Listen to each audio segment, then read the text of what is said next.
오늘 예수님이 말씀하신 8가지 복 중에 두 번째, 애통하는 자의 복에 대해서 함께 나누려고 합니다. 바로 본론 들어갑니다. 두 가지 나누려고 합니다. 첫째는 애통이 뭔가? 아직 아니에요. 애통이 뭔가? 두 번째, 애통하는 자가 받는다는 복인 그 위로가 뭔가? 이렇게 두 가지 나눕니다. 하나씩 봅니다. 첫 번째, 애통. 애통이 뭐냐? 본문 3절, 4절이죠. 4절 다시 봅니다. 애통하는 자는 복이 있나니 그럽니다. 먼저 단어를 좀 살펴볼 필요가 있죠. 이 애통이라는 단어의 뜻이 뭔가? 어원을 좀 살펴보면 마땅히 있어야 할 어떤 것이 없고 동시에 이건 없어야 될 것인데 있어요. 그래서 슬프고 아프다는 뜻입니다. 그래서 슬프고 아프다. 주로 언제 쓰였냐? 보통 두 가지 상황에 이 단어가 쓰였습니다. 하나는 가족의 죽음. 마땅히 내 곁에 있어야 할 사랑하는 내 부모, 형제, 배우자, 자녀가 있어야 되는데 죽어서 없어요. 없었으면 좋았을 죽음과 이별이 있어요. 그래서 슬프고 아픕니다. 이때 이제 애통하다 이렇게 썼고, 또 하나는 자신의 죄를 마주할 때 썼습니다. 하나님의 형상을 닮은 내가 그분을 닮은 인격과 성품, 하나님과의 올바른 관계가 있어야 되는데 그게 없습니다. 내게 하나님을 닮은 성품도 없고 하나님과의 올바른 관계도 없습니다. 반대로 없어야 될 죄와 악이 내 속에 있습니다. 있는 정도가 아니라 그 죄가, 그 악이 나를 지배하고 있고 내 속에서 자꾸 나오는 게 죄입니다. 그래서 슬프고 그래서 아픕니다. 이것이 오늘 본문에서 말씀하는 애통의 의미입니다. 애통. 특별히 예수님이 하신 말씀이 두 번째 경우죠. 죄를 마주해서 이런 죄와 악이 내게 없어야 되는데 내 안에는 하나님의 신령한 성품과 주님의 그 아름다운 인격이 내 속에서 나와야 되는데 주님과의 아름답고 친밀한 관계가 있어야 되는데 그런 게 없고 없어야 될 게 있구나. 그러면서 이제 괴로워하고 슬퍼하는 겁니다. 어쩔 수 없는 죄인된 자기 자신의 처지, 뼛속까지 죄의 어떤 본성으로 물들어 있는 나를 확인한 그 자각 증상이 애통입니다. 신자의 자각 증상. 그런데 문제는 이런 자각 증상, 이 죄에 대한 자각 증상으로 아파하고 슬퍼하고 이러는 게 왜 복이냐는 거예요. 이게 왜 복이냐? 마태복음을 기록한 마태는 이 마태복음서를 유대인들을 위해서 썼습니다. 자기 동족인 유대인들이 하나님의 아들 예수 그리스도가 오셨는데 메시아로 인정하지도 않고 믿지도 않았습니다. 그런 그들에게 그 예수가, 너희가 십자가에 못 박아 죽인 그 예수가 구약에서 오실 것이라고 예언된 그 메시아시다 라는 것을 이제 확인시키고자 마태는 마태복음을 기록했습니다. 당시 유대인들은 스스로가 그 하나님의 백성이다.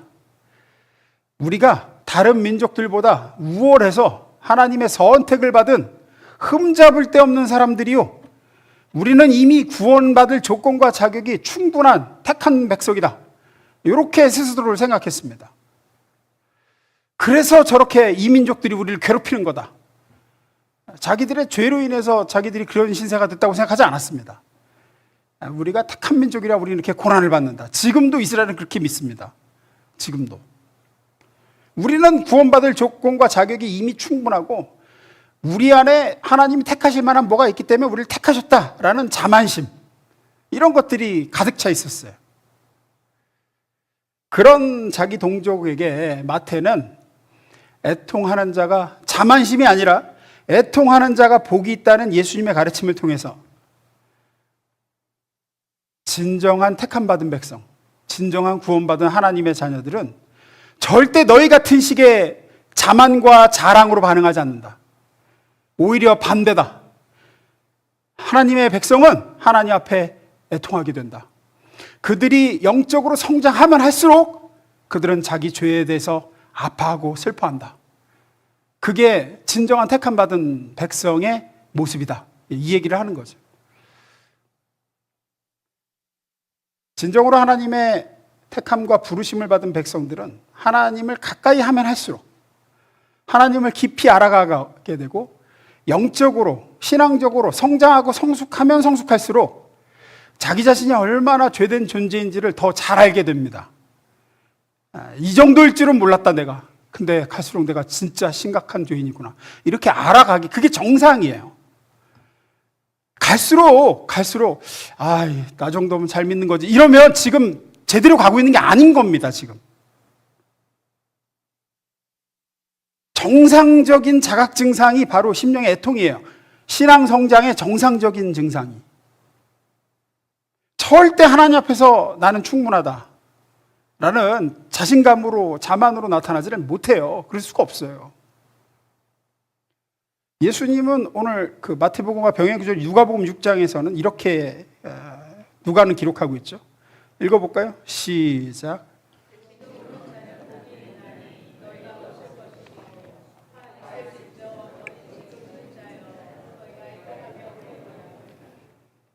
여기서 웃는 자는 단순히 그냥 기뻐 좋아 웃는 걸 얘기하는 게 아닙니다. 방금 말씀드린 자만심, 자기자랑, 나 정도면 신앙생활 잘하는 거지 하는 사람들을 향해서 하는 말씀이에요.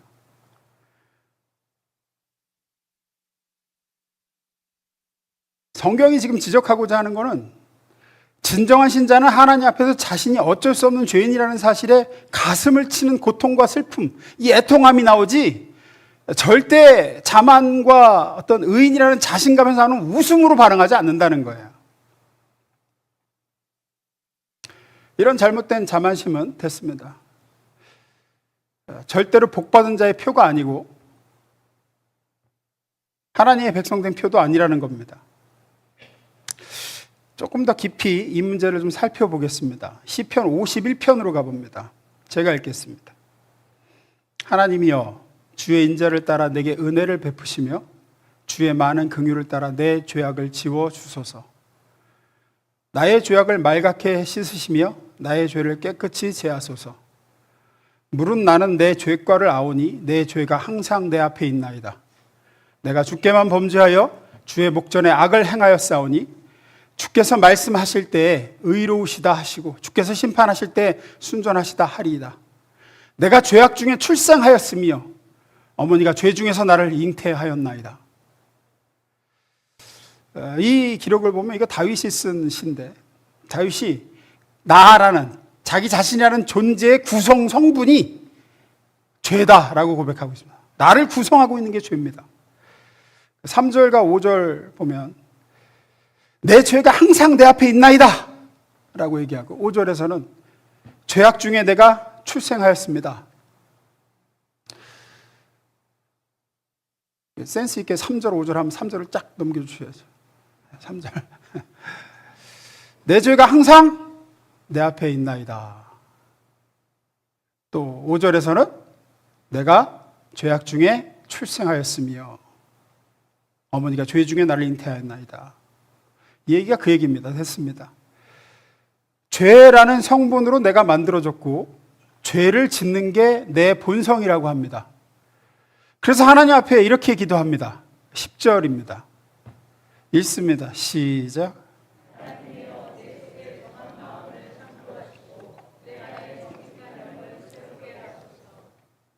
잘 보시면 하나님 내 마음을 고쳐주소서라고 하는 게 아니라 그런 게 제 속에는 없습니다. 아예. 그래서 어떻게 해달래요? 창조해 주소서입니다. 창조해 주소서. 제 속에는 그런 정한 마음이란 자체가 없습니다. 이제 보니까. 아시는 분은 아시겠지만 시편 51편은 다윗이 자기의 부하 우리아의 아내 밧세바를 범하고 그 범죄 사실을 덮으려고 남편 우리아를 살해한 후에 선지자 나단이 다윗에게 나온 때에 지은 시입니다. 아시다시피 다윗은 이스라엘의 두 번째 왕입니다. 초대 왕은 사울이었습니다. 다윗은 이세의 8형제 중에 막내였습니다. 이스라엘과 블레셋 사이에 그때는 항상 전쟁이 있었고 다윗은 나이가 어려서 전쟁에 못 나갔습니다. 혼자 양떼를 돌보는데 아버지가 어느 날 형들이 무사한지 전쟁터 가서 보고 오라고 합니다. 그래서 전쟁터 와보니까 그 블레셋의 거인 골리앗이 나서서 이스라엘을 조롱하고 있죠. 너희 대표자 한 명 내보내라. 나하고 1대1로 붙어서 진 쪽이 항복하기로 하자. 일기토를 청합니다. 이렇게 싸움을 걸어와도 이스라엘에서는 아무도 대꾸를 못합니다. 아시겠지만 골리앗의 피지컬과 그 무장을 보면 전투력이 이건 비교가 안 될 게 뻔합니다. 나가면 죽을 게 뻔해요. 아무도 나설 생각을 못합니다. 그런데 골리앗이 자기와 싸우지 못하는 것으로만 이스라엘을 조롱하는 게 아니라 이스라엘이 믿는 하나님도 거론하며 조롱하죠. 자기네가 믿는 신이 이스라엘을 지키는 하나님보다 더 세다고 그럽니다. 이 말을 들으면서도 이스라엘 군사 중에 아무도 나서지 못합니다. 형의 안부를 확인하러 왔던 소년 다윗이 대부분 아시죠? 신앙적인 분노를 일으켜서 사울왕 앞에 나아가 자원합니다. 내가 이스라엘 대표해서 나가 싸우겠습니다. 그래서 여차저차해서 나가 싸우죠. 가면서 이렇게 얘기합니다. 너는 칼과 단창으로 내게 나아오거니와 나는 네가 모욕하는 만군의 여호와의 이름으로 내게 가노라. 그리고 맨손에 물매와 돌 5개를 가지고 나가서 나머지 돌은 쓸 것도 없이 첫 번째 돌로 골리앗의 이마를 맞춰서 승리합니다. 그렇게 다윗은 이스라엘의 구국의 영웅이 되어서 나중에는 사울의 죽인 자는 천천히요, 다윗의 죽인 자는 만만이라는 칭송을 받습니다. 그러나 이 일로 인해서 다윗은 사울왕의 시기를 받게 되고 그때부터 도망다니기 시작합니다. 사울왕이 죽이려고 들어요. 도망다니는 중에도 자기를 죽이려고 하는 사울왕을 죽일 수 있는 기회가 왔지만 하나님이 기름 부어 세운 자를 내가 손댈 수 없다 이러면서 손을 대지 않죠. 그렇게 여기로 저기로 도망다니 나중에는 저국 블레셋으로 망명까지 하고 이러다가 나중에 이제 사울왕이 전쟁터에서 죽은 후에 돌아와서 이스라엘의 왕이 됩니다. 다윗이. 이때까지 다윗의 생애를 보면 나라를 구한 것이나 사울의 핍박을 받아 도망다니는 일에 있어서나 잘못한 게 없습니다. 오히려 잘한 것만 있죠. 그 어린 몸으로 하나님을 모욕했다고 나가 싸운 것이나 또 하나님의 기름 부은 자에게 손댈 수 없다라고 한 믿음이나 나중에 왕이 된 다음에도 그 사울 왕가에 대해서 보복행위를 하지 않습니다. 오히려 하나 남은 무비보셋이라는 후손을 데려다가 왕자로 대우하고 그러죠. 이렇게 훌륭하게 온 다음에 이 밧세바 사건을 저질렀다는 거예요. 길게 지금 설명을 했는데 이렇게 훌륭하게 오다가 밧세바 사건을 저지릅니다. 충직한 부하의 아내를 범하고 그걸 덮으려 그 충성스러운 부하를 아주 비열한 방법으로 죽이고 그리고 또 아무렇지도 않게 살아요. 제가 이렇게 길게 설명을 하는 건 다윗이 이 죄를 지을 때의 상태를 이해하기 위해서입니다. 다윗이 그렇게 부하 우리아를 죽이고 그 안에 밧세바를 후궁으로 들인 후에 애 낳아서 좀 키우고 꽤 시간이 지났어요. 꽤. 그리고 바로 나단이 온 게 아니에요. 거의 1년여 시간이 지났어요. 아무 일 없이 잘 살았어. 애도 낳고. 그때 하나님의 선지자 나단이 하나님의 보내심을 받고 와서 다윗에게 다윗의 죄를 지적할 때 비유를 들죠. 어떤 마을에 두 사람이 사는데 한 사람은 무지무지한 부자라서 가축도 많고 부리는 종도 많고 전답도 많습니다. 임금님. 그런데 다른 한 사람은 가난해서 새끼 양 한 마리만 기르고 그 양하고 서로 의지하면서 가족같이 여기며 사는데 어느 날 이 부잣집에 손님이 오자 부자가 자기 가축 중에 하나 잡아서 대접하지 않고 이웃집에 그 가난한 사람 양 하나밖에 없는 그 새끼 양, 그 딸 같은 양 끌어다가 죽여서 자기 집 온 손님 대접했습니다. 왕이여, 이거 우리나라에서 이런 일이 벌어졌는데 어떻게 하시겠습니까? 그러죠. 다윗이 분노를 일으킵니다. 우리나라에 그렇게 나쁜 놈이 있단 말이냐? 그놈 목이 내일 아침까지 붙어 있으면 여호와께서 내 위에 벌을 내리실 거다. 어떤 놈이냐? 나단이 말하죠. 당신이 바로 그 사람입니다. 그 지적을 받고 다윗이 너무 놀라서 이 시편을 쓴 거예요. 시편 51편을. 3절 5절 다시 봅니다. 무릇 나는 내 죄가를 아오니 내 죄가 항상 내 앞에 있나이다. 내가 죄악 중에서 출생하였으며 어머니가 죄 중에서 나를 잉태하였나이다.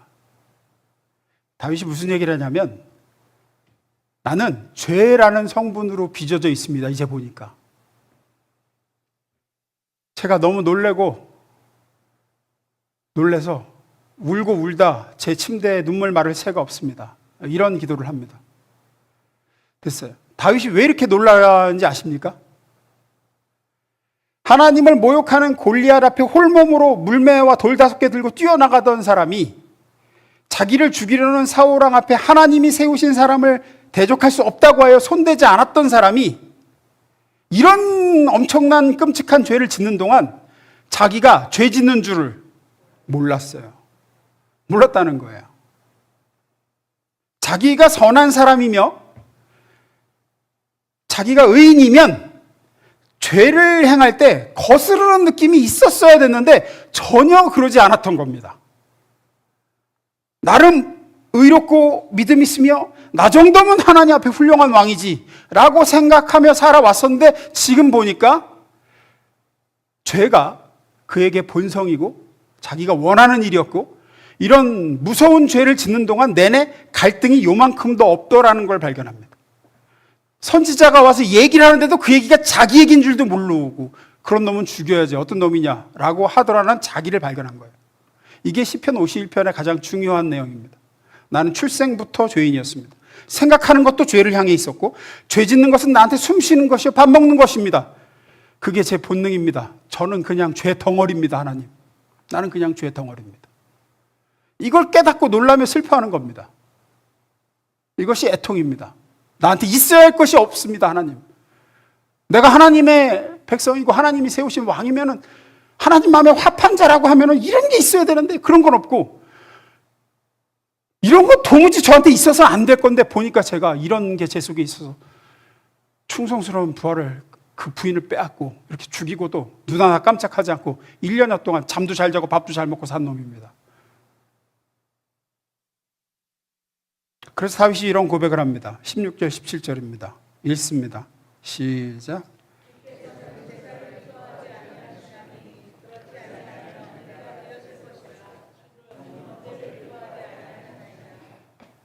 께서 구하는 제사는 상한 심령이라 하나님이여 상하고 통회하는 마음을 주께서 멸시하지 아니하시리이다. 중요한 얘기를 합니다.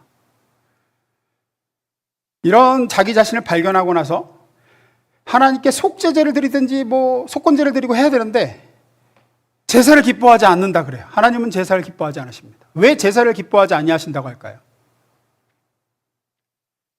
됐습니다.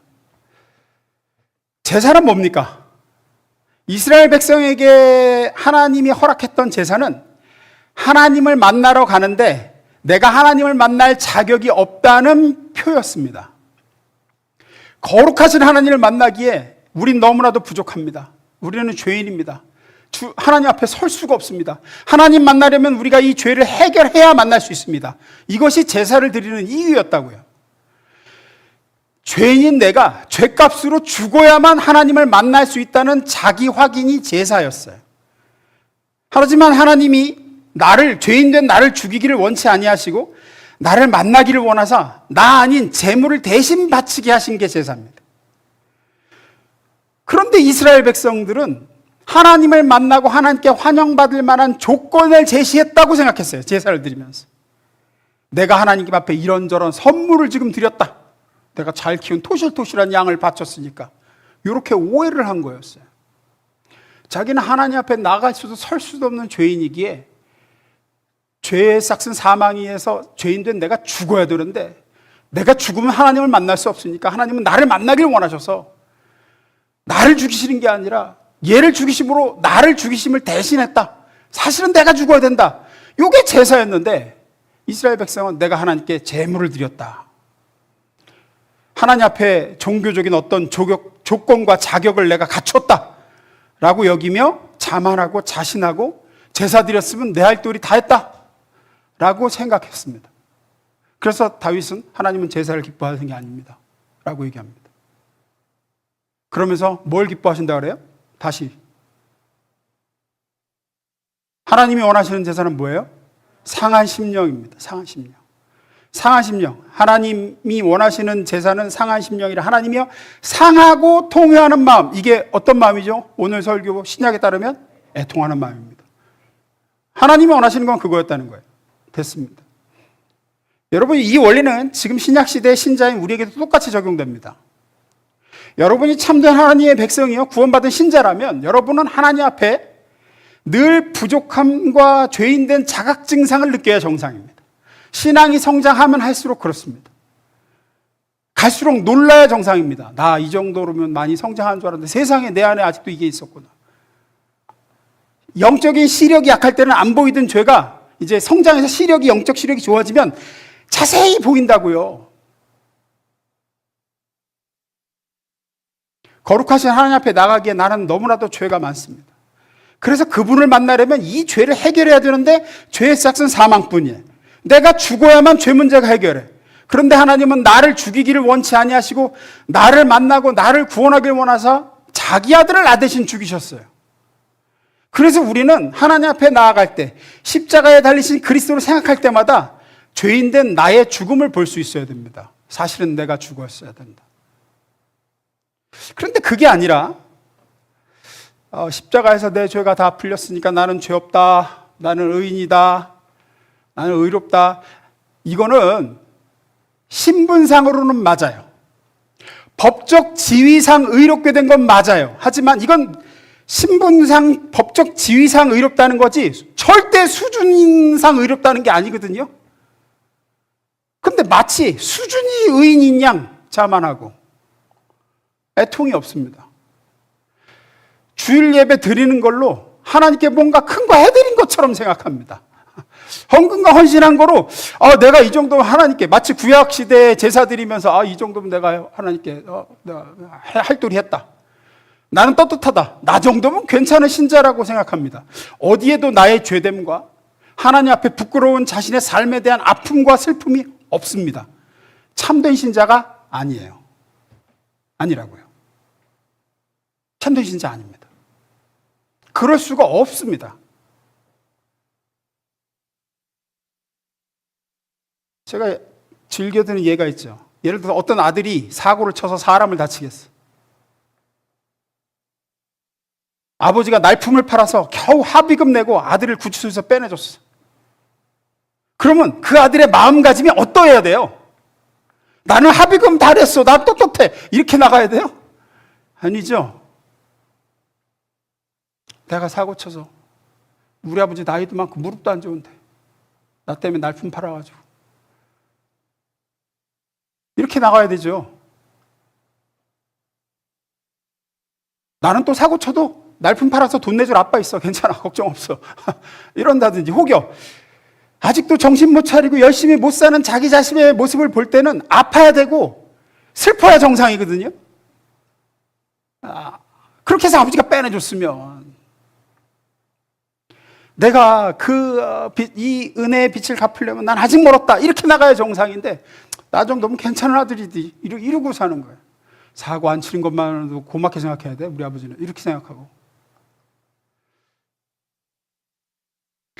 하나님은 그래서 애통해야 하는 게 하나님 앞에 나와서 부끄러운 자기의 모습에 가슴을 치며 슬퍼하고 통회하고 자복하고 상한 심령이 되는 게 진정한 신자의 구원받은 백성의 복된 모습이라고 예수님 말씀하시는 거예요.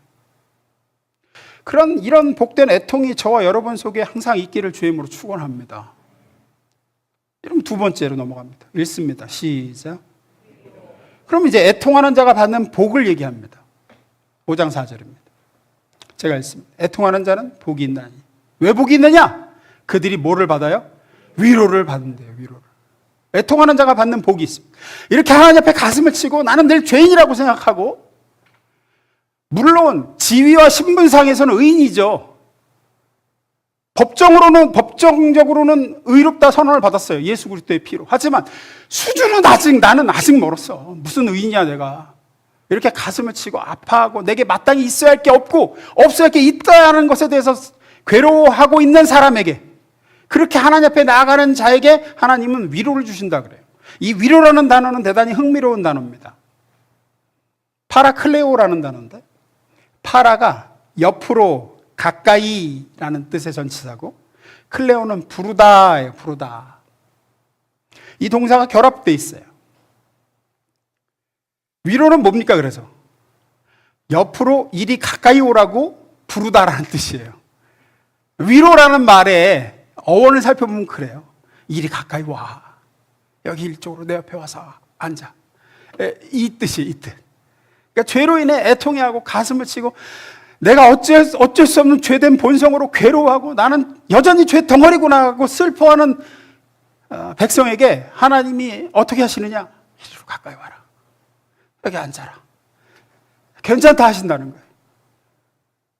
이렇게 울고 있는 자에게 이리 내 옆으로 와서 내게 가까이 오라. 그렇게 가까이 부르사 내가 네 안에 시작한 그 착한 일을 그리스도 예수의 날까지 내가 이룰 것이다 라고 위로해 주신다는 겁니다. 이것이 애통하는 자가 받는 진정한 복입니다. 한 영혼이 자신의 죄를 직시하며 그 죄에 대면하여 참으로 아파하는 바로 그곳에 주님의 임재가 있다는 거예요.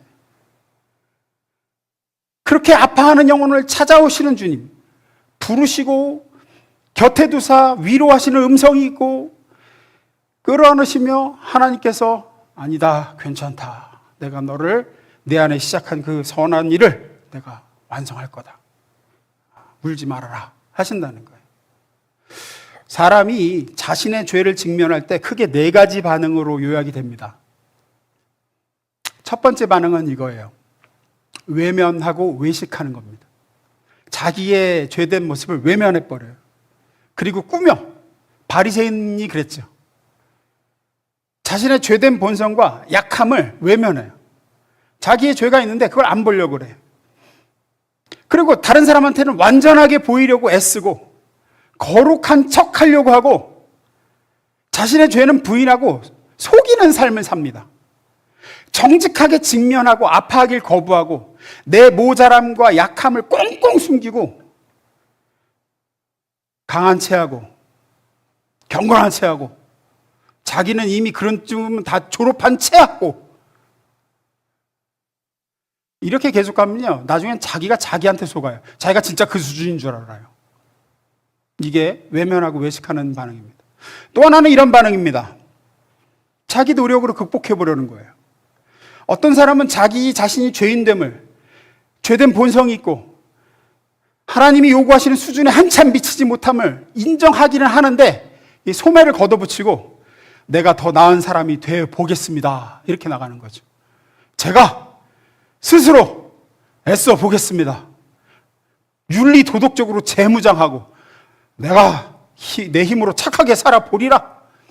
성경의 말씀대로 한번 내 의지를 가지고 말이야 결심을 해서 내가 해보리라. 이런 반응이 있습니다. 끊임없는 좌절이 기다리고 있습니다. 끊임없는 좌절이 기다리고 있어요. 이런 반응에는 세 번째, 절망.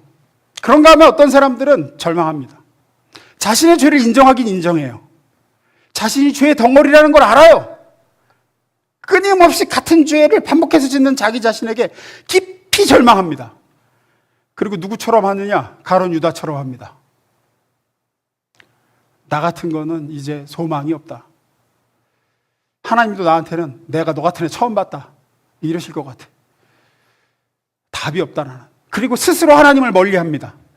자기가 자기를 벌줘야 된다고 생각하며 하나님께 가까이 오지를 않습니다. 나 같은 게 무슨, 나 같은 게 하나님이 환영하시겠는가? 나 같은 게 기도하면 들으시겠는가? 이러면서 나같이 나쁜 놈은 교회 가면 안 돼, 뭐 이런 식으로 하고 하나님의 은혜를 과소평가하고 하나님을 인간 수준으로 생각해요. 사람은 그러잖아요. 용서해줬는데 또 그러고 용서했는데 또 그러고 그러면 어떻게 해? 포기하는 거죠. 너 같은 애 처음 봤다. 하나님을 요 수준으로 생각을 하는 거예요. 요 수준으로. 제가 예전에 그런 예화를 든 적이 있죠. 바닷가 가서 파도를 본 적이 있냐고. 하나님의 우리를 용서하시는 은혜는 파도는 지구와 달이 생겨난 일이 지금까지 계속 칠 겁니다. 하나의 파도가 밀려올 때 저 뒤에 이미 그 다음 파도가 준비되어 있는 거 아시죠? 끊임없이 몰려오죠. 끊임없이. 애들이 진창에 굴른 다음에 가서 파도에 팔 벌리고 있으면 파도가 야, 너 아까 씻어줬는데 또 와서 또 이러고 있어? 너는 안 되겠다. 파도도 한계가 있는 거야. 이런 파도는 없습니다. 끝없이 몰려오죠. 하나님의 은혜는 그와 같습니다. 절망하는 자는 하나님의 은총의 수준을 모르는 겁니다. 네 번째는 이런 수준이 있습니다. 이런 반응이 있습니다. 자만입니다. 자만. 앞서 말씀드린 유대인들의 태도입니다. 나는 이미 예수님 영접했고 믿고 침례도 받았습니다. 나는 주일 예배도 안 빠지고 나 정도면 꽤 괜찮은 신자라고 생각합니다. 바리새인과 세리의 기도에서 바리새인 같은 사람입니다. 나는 꽤 괜찮은 신자라고 생각합니다. 나는 어쩔 수 없는 죄인이라는 자각이 없습니다. 내 속사람은 그러길 원치 않으나 자꾸만 죄의 힘에 굴복하고 죄된 본성에 자기를 팔아먹는 자기 자신을 보면서 내 신앙이 이렇게까지 강하지 못하고 죄의 유혹과 핍박 아래 이렇게 쉽게 굴복하는 모습에 아파하지도 슬퍼하지도 않습니다. 왜냐하면 죄하고 진지하게 싸워본 적도 없거든요. 그러면서 자기는 자기 정도면 신앙생활 잘하는 거라고 생각합니다. 애통이 없습니다. 이러한 모든 반응은 잘못된 반응입니다. 여기에는 복이 없습니다. 즉 하나님의 위로가 없습니다. 이리 가까이 오라 부르심이 없다고요. 애통하는 자에게 복이 있습니다. 애통하는 자에게 하나님의 위로가 있습니다. 자만도 아니고 외식도 아니고 절망도 아니고 애통하는 자에게 있습니다. 가장 적절한 예가 집 나간 둘째 아들 탕자의 예입니다. 탕자는 아버지 재산 미리 받아가지고 나가서 호랑망탕하다가 이제 다 없어지고 돼지치면서 돼지죽 먹고 쥐염 열매 먹으면서 어떻게 해요? 네, 그는 괜찮아. 뭐 이것도 사는 거지. 뭐 이것도 먹을 만해. 이렇게 반응하지 않았습니다. 또 내가 노력을 해서 다시 잃어버린 돈도 찾고 아버지에게 인정받을 만한 모습이 되면 내가 돌아가겠다. 이렇게 하지도 않았습니다. 그렇다고 스스로 절망해서 나 같은 건 죽어야 돼. 나 같은 게 무슨 아버지께 간다고. 이렇게 반응하지도 않았죠. 그는 애통했습니다. 아주 적절한 예가 이 탕자의 예가 애통의 예입니다. 그는 자신의 죄와 처지를 분명히 바라보고 직시하고 자각합니다. 내가 저지른 죄악의 결과가 무엇이고 내 수준이 어느 수준인지를 알았어요. 얘기하죠. 우리 아버지 집에는 일꾼들도 배불리 먹는데 난 내 죄로 여기서 이렇게 줄여 죽는구나. 슬퍼하고 아파합니다. 그러나 절망하지 않습니다. 어떻게 합니까? 일어나 아버지께로 돌아가자 합니다. 그렇게 돌아온 아들을 아버지가 어떻게 하세요? 위로하시죠. 위로하시죠. 그게 위로죠. 어떻게? 곁으로 가까이 찾아오십니다. 보이지도 않는 저 먼 곳에서부터 달려와 안아주시고 입 맞추고 거짓골이 된 아들에게 새 옷과 새 신을 신기고 잔치를 벌이고 이것이 애통하는 자에게 임하는 복입니다. 내가 하늘과 아버지께 죄를 지었으니 이제는 나를 아들로 여기지 마시고 품꾼이 하나로 보시옵소서. 이게 애통하는 자가 하나님 앞에 나아가는 자세입니다. 저는 하나님의 딸이라고 불릴 자격이 없습니다. 저는 하나님의 아들이라 일컬음받을 자격이 없습니다. 저는 그럴 만한 수준도 못 되고 저는 보니까 완전히 아직도 쇳덩어리입니다. 이렇게 나아가는 자에게 하나님은 끌어와 안아주시고 이리 가까이 오라고 하시고 새 신을 신기고 새 옷을 입히시고 잔치를 벌이시며 환대하시고 위로하시며 세움을 주십니다. 아이러니하죠. 애통하는 자에게 위로와 환대가 있습니다. 그래서 하나님은 애통을 요구하십니다. 하나님이 찾으시는 심령은 상한 심령입니다. 오늘 이 애통하는 상한 심령으로 주님께 나아가는 분들마다 이런 하나님의 위로가 임할 줄로 믿습니다. 기도하겠습니다.